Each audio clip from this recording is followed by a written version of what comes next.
December the 3rd. Is your husband all right? Is your child all right? Everything is all right, she said.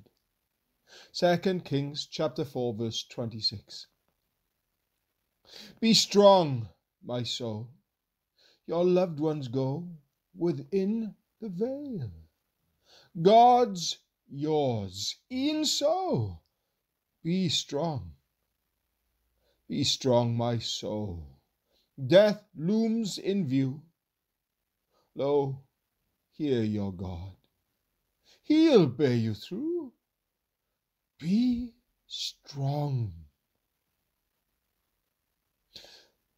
For 62 years and 5 months, I had a beloved wife, and now in my 92nd year, I am left alone. But I turn to the ever-present Jesus as I walk around my room and say, Lord Jesus, I am alone, yet I am not alone, for you are with me and are my friend. Now, Lord, please comfort me, strengthen me, and give to your poor servant everything that you see I need. We should never be satisfied until we have come to the place where we know the Lord Jesus in this way, until we have discovered He is our eternal friend, continually, under all circumstances, and constantly ready to prove Himself as our friend. George Muller. Afflictions cannot injure you when we blend them with submission.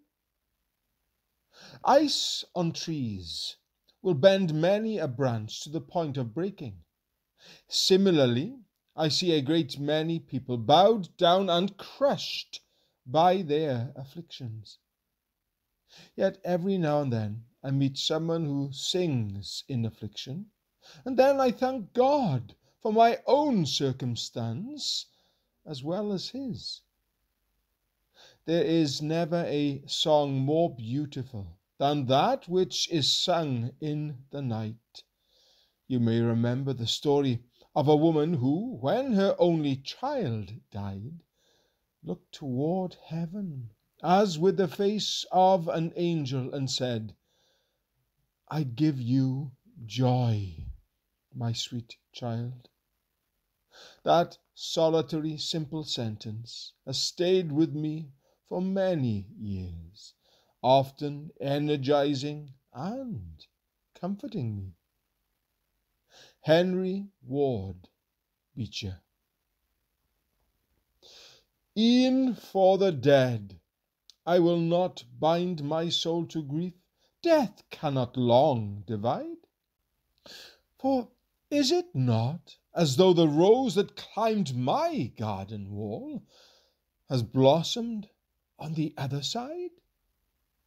Death does hide, but will not divide. You are but on Christ's other side. You are with Christ, and Christ with me. In Christ united, still are we.